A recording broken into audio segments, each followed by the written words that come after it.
Smoking అనేది మానలేకపోవడానికి, chain స్మోకర్గా మారడానికి ఏది అతిపెద్ద కారణము? వీరు ఖచ్చితంగా మానేయాలంటే is there any very good strategies? యూజువల్గా ఈ టీనేజర్స్ వీళ్ళు దే టేకప్ అస్ ఒక ఫ్యాన్సీ లాగా తీసుకుంటారు. Usual that's how it starts.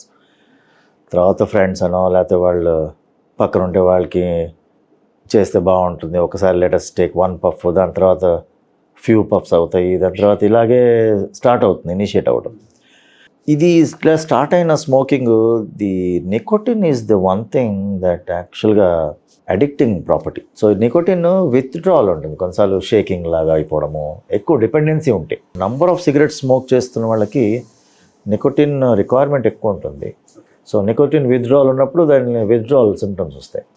So nicotine replacement ఒక వన్ ఆఫ్ ది పద్ధతి అండి అది. కానీ దీనికన్నా ముందు మైండ్ సెట్ ఇంపార్టెంట్. ఇవాళ నేను స్మోకింగ్ ఇవాళ నుంచి చేయను అని చెప్పి అనుకుంటే ఇట్ విల్ హ్యాపన్.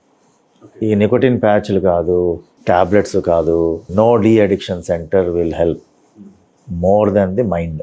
మీరు తీసుకునే అదే మందులు, అదే నాణ్యమైన మందులు మెడ్ ప్లస్ బ్రాండ్స్ పై సగం ధరకే.